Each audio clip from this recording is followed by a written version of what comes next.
நீங்கள் ஆழ்வரும் ஒரு பக்கம், நான் மட்டும் தனிமையாக இருக்கிறேன். அதனால் நான் தான் பெரியவன். அப்படி அந்த வீரன் சொன்னதான். அதற்கு அடுத்த இருக்கிறது. அதோ அண்ணன் வருகிறார், இதோ தம்பி வருகிறார், இதோ பெண்ணை பார்த்துக் கொள்ளுகிறேன். ஆமா, அப்படி என்று நான் தான் சொல்லுகிறேன். அதனால் நான் தான் பெரியவன் அப்படின்னு அந்த ஆள் காட்டி வீரன் சொன்னதான். அதற்கு அடுத்த இருக்கிறது. நீதிக்கு தலைவனானேன், 5 பேர்களிலே உயரமாக இருக்கிறேன், நான் தான் பெரியவன் அப்படி என்று அந்த வீரன் சொன்னதான். அதற்கு அடுத்த வீரன் இருக்கிறதே. நிரந்தர பொன்மேடையானே, அதோ 1 லட்சம் ரூபாய்க்கு வைரக்கல் வைத்த போதிலும் செய்தாலும் சரி, அது என்னுடைய விரலில் அணிவிக்கிறார்கள். அதனால் நான் தான் பெரியவன் அப்படி என்று அந்த வீரன் சொன்னதான். அதற்கு அடுத்த வீரன் இருக்கிறது. இந்த சுட்டு விரல் செப்பங்களா பாதிகளும் பாதியானே பழகுதும் நீதிக்கு தலைவனானே நிரந்தர பொன்மேடையானே பாதிபதி அருந்தோன் தன்னை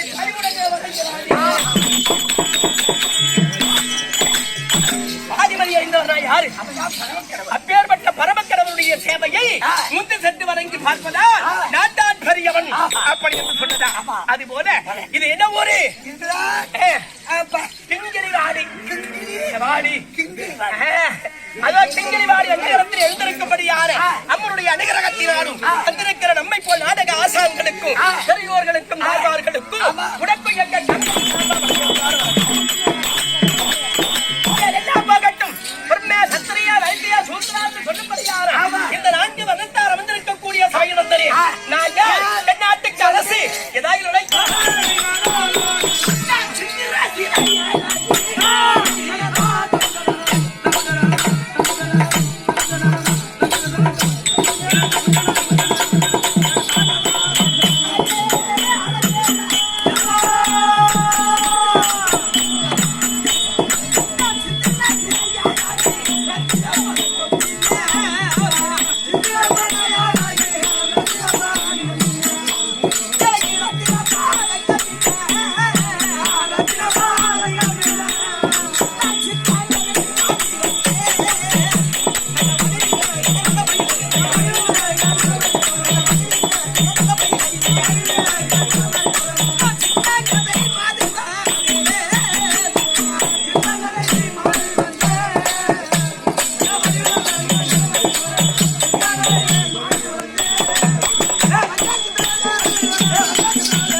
அனைத்து வளங்களும் செழித்தோங்கி இருக்கும்படியான அதோ மணிநகராபுரி தமிழினத்தை சமத்துவோடு வரிவாரம் செய்து வரக்கூடிய மணிநகராபுரி என்று சொல்லலாம்.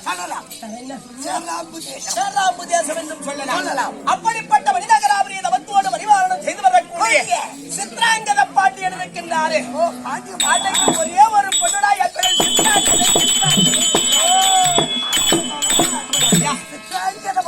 என்ன பாண்டிய மகன் சாதாரணமா சொல்றான். மணிநகராபுரி ஆண்டு வரும்படியாரு சித்ராங்கத பாண்டியன். எப்படி? அப்படிப்பட்ட சித்ராங்கத பாண்டியனுக்கு ஒரே ஒரு செல்வியாக பிறந்த என் பெயர் தான் சித்ராங்கதை. இது மட்டும்தான் உனக்கு தெரியும். இதுக்கு சொந்தக்காரர் யாருக்கு தெரியுமா? எனக்கா தெரியும். தெரியாதானே? டோக்கன் மட்டும் இல்ல, எனக்கு புள்ளையா ஒண்ணு இருக்குது. ஆனா புள்ளைக்கு தெரியாதுன்னா அப்ப யாருன்னு இருக்குதுடா பையா. இதுக்கு சொந்தக்காரர் யாரு?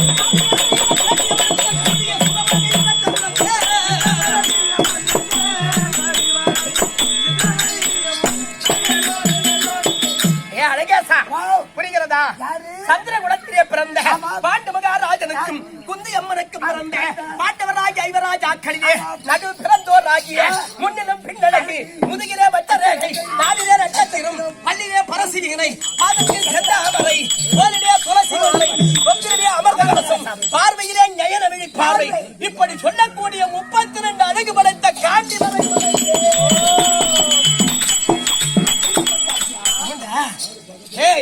எங்க வீட்டுக்காரனா அழகுன்னா அழகு அப்பேற்பட்ட அழகு பிறந்து வளர்ந்த பெண்களை விட இனி பிறக்க போகும் பெண்கள் கூட எங்க வீட்டுக்காரனை கட்டிக்கிட்டாங்க. பிறந்து வளர்ந்த பெண்களை விட இனி பிறக்க போற பொம்பளை பிள்ளை கூட ஆசைப்படுமா எங்க வீட்டுக்காரரை கட்டிக்கிட்டா தேவலான்னு நினைக்குமா. அப்படிப்பட்ட காந்தி வந்து அவரிடத்திலே நல்ல சுகபோக இன்பங்களை அனுபவித்து மகனாகிய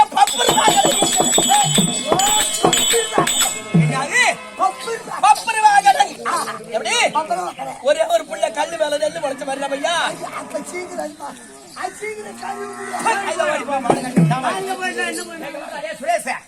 அறிவுகட்ட கல்வியா முடிவாடா ஒன்னே ஒரு புள்ள கல்லு மேல நெல்லு முளைச்சுங்கிறேன். ஆமா அது சீக்கிரம் பட்டு புடுங்கிறேன் வாயில பூத்து வைக்க.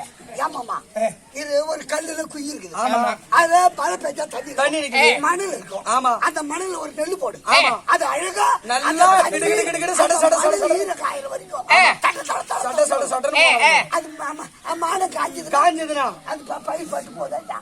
அட அறிவு கட்ட கம்மியாட்டி என்ன சொல்றேன். 100 வயதுள்ள துப்பத்தி பிள்ளையை விட 16 வயதுள்ள நற்பத்தி பிள்ளை எவ்வளவோ மேலே. 100 வயசு வரையும் நீ வாழ்ந்து என்ன சாதிக்க போற? திருடனாவும் கொள்ளக்காரனாவும் கொலைகாரனாவும் குடிகாரனாவும் கூத்தியாக்காரனாவும் இருந்து நாசமா போறதை விட அப்படி இல்லமா கெட்டிகார விடி விடி நல்லா ஆடணும் அப்படின்னு பேர் வாங்குறான். காலையில அப்புறம் என்ன பண்றான் வர்ற கெட்டிகார கம்பெனி குடிச்சிட்டு ஆட்டம் போடுறான்.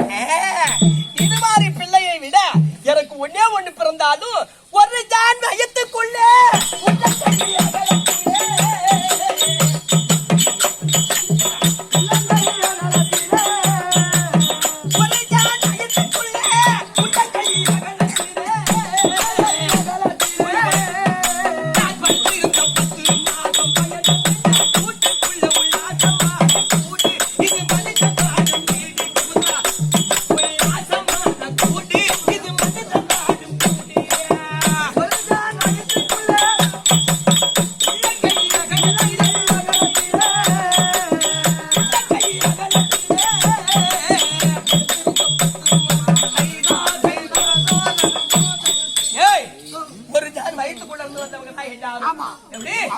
எல்லாரும் ஒரு ஜான் வயிற்றுக்குள்ள இருந்து வந்தவங்க தான். எவ்வளவோ சம்பாதிக்கிறோம். மாடி மாடியா வீடு கட்டுறோம், முட்டையா சாப்பிடுறோம், கறியா சாப்பிடுறோம், மீரா சாப்பிடுறோம், பஞ்சர மெத்த கூது கூட ஏசி போட்டுக்கிட்டு தூங்குறோம். பஞ்சனை மெத்தை மீது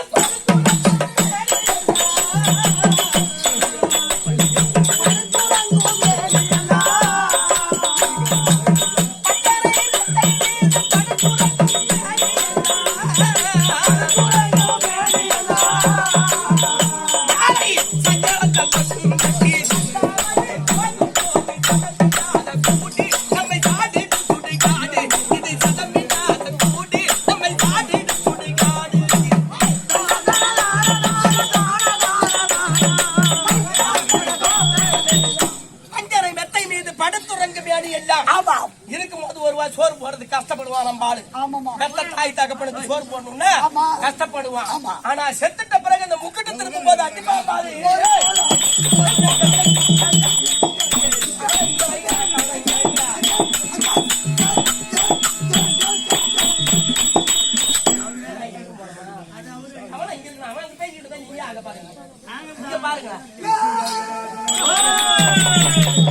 அது போல இருக்கும் போது பெத்த தாய்க்கு சோறு போடணும்னா கஷ்டப்படுவான்.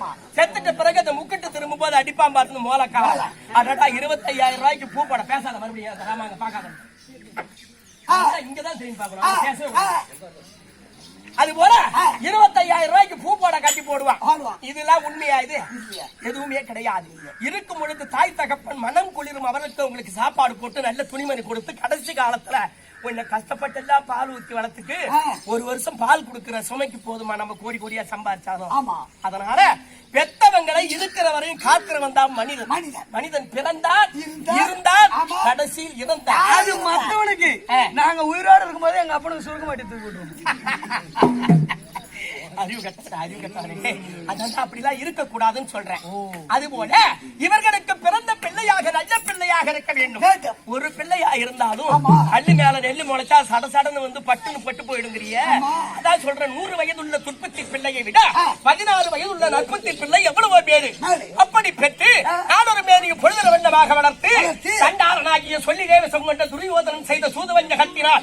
பாண்டவராஜ ஜெயவராஜாக்களை பஞ்சகமாக அழைத்து சூதுவ கிடையாது நானூறு அஞ்சம் பண்டு பதார்த்தம் ரொக்கம் ரோசனை உப்போடு சட்டி வரவோடு முதலாம் அபகரித்து பத்தினியாகி அம்மன் பாஞ்சாலியை கொண்டு வந்து சந்திரகாந்தி மேடையில் 60ஆம் படியிலே நிறுத்தி வஸ்திர பங்கம் செய்து பாண்டவர்களே 12 ஆண்டு வனம் ஓராண்டு அஜாதவாசம் துரைத்து வந்தால் இந்த நாட்டிலே பாதி நாடு தருவேன், இல்லை என்றால் நாடு தர முடியாது அப்படி என்று கட்டளையிட அந்த வார்த்தையை சிறமேல் கொண்ட மாமாவாகிய தர்மபுத்திர மகாராஜர் தம்பிமார்களோடு பாஞ்சாலியோடு வனத்திற்கு சென்று ஒன்றல்ல இரண்டல்ல 1 கோடி சூதுகள் செய்தான். 12 ஆண்டிலே 12 நாளையும் 12 வனத்தையும் 12 நாளாக கழித்து ஓராண்டு அக்காத வாசம் இராட மன்னன் தேசத்திலே துளைத்து இலாடன் மகளாகி உத்தரியை அபிமன்னனுக்கு திருமணம் செய்து அதோ அவர் கொடுத்த சீதனமாக கொடுத்த உபநாவியம் என்ற நாட்டிலே குடியேறிவிட்டு உலக மாமனிவரை தூதுக்கு அனுப்பினார். பட்டா மூஞ்சிக்காரன் என்று கேவலப்படுத்தி அனுப்பினார். அண்ணாவாகிய கோபாலக்கண்ணனை அனுப்பினார். 18 நாள் 18 நாள் யுத்தம் ஏற்படுத்தினார். அவருக்கு 11 அக்ரோணி சேரை, பாண்டவர்களுக்கு 7 அக்ரோணி சேரை, எல்லாவற்றையும் சேரைகளை எல்லாம் அடுத்து என் பிள்ளைகள் அத்தனை பேர்களை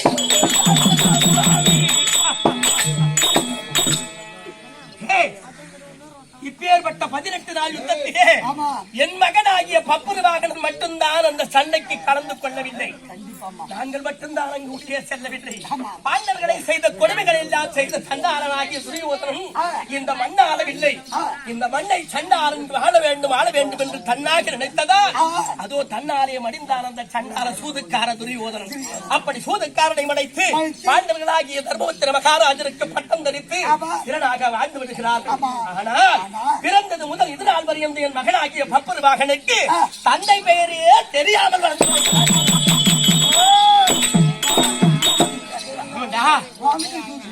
மகன்கிட்ட சொன்ன அவனும் சண்டைக்கு போவான், அவனும் சண்டைகளை ஏதாவது ஆயிடும் அப்படி என்று அவரை ஊட்டி ஊட்டி வளர்த்து இந்த பப்புருவாகனை இந்த சேராம்பைக்கு சொல்லும்படியான மணிநகராவதி பட்டணத்திலே நல்ல முறையாக வளர்த்து வருகிறேன். புரியுதா?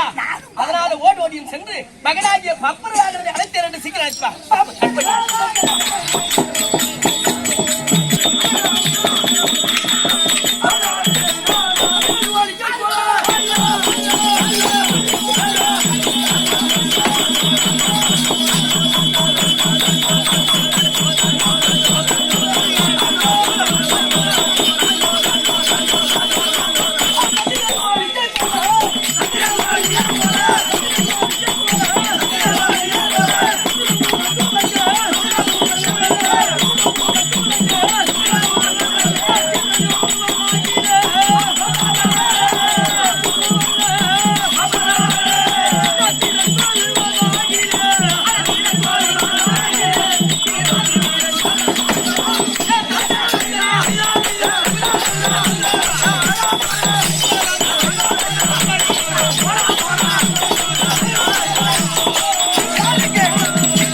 கொஞ்சம் தள்ளி படுறான்னு கேட்டேன்.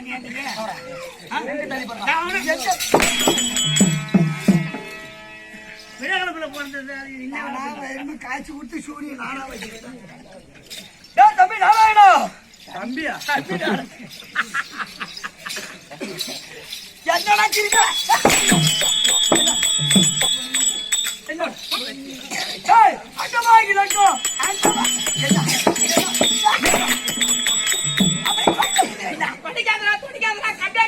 கஷ்டப்பட்டு அடிக்குது தொடைக்காதரா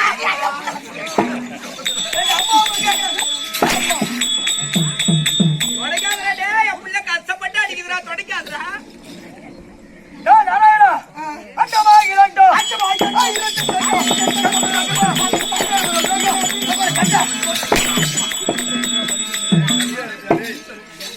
நாராயணா நாராயணா மாமா வந்தா மாமா கிடுகிடு வந்தா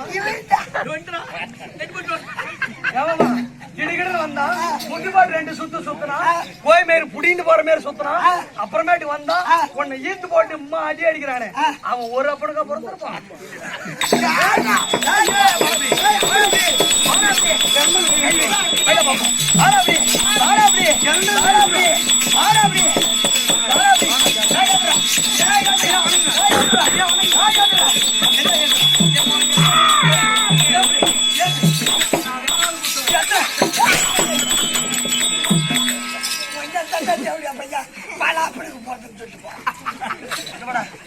யார் கேவடியா பையன்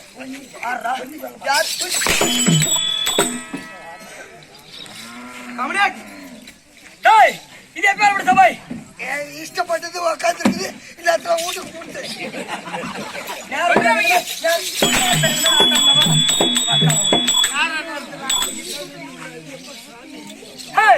எப்ப சபை தெய்வங்களை ஆட்சி பண்ணி சபை சபை இப்ப சமூகம் வந்து யாரு யாருக்கு மகன்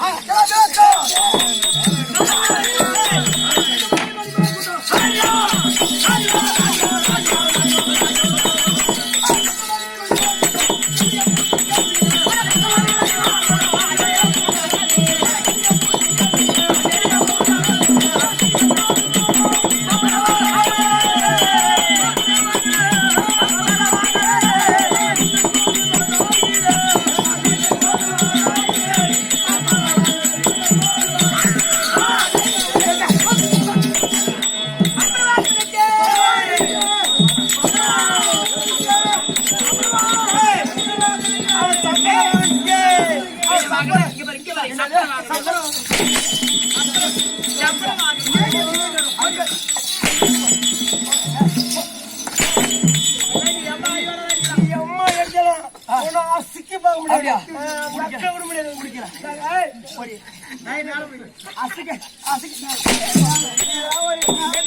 நீ என்ன பையன் பார்த்தாலும் சிக்கி பார்க்க முடியாது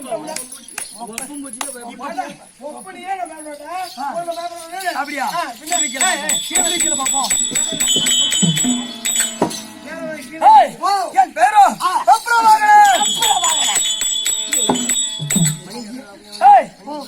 வட்டம் தாண்டி வரக்கூடிய யாரு அவன் சித்ராகல பாண்டியன் சித்ராகல பாண்டியனுக்கும் ஒரு மகன் அம்மாவுக்கு ஒரு மகனாக இருக்கக்கூடிய என் பேரோ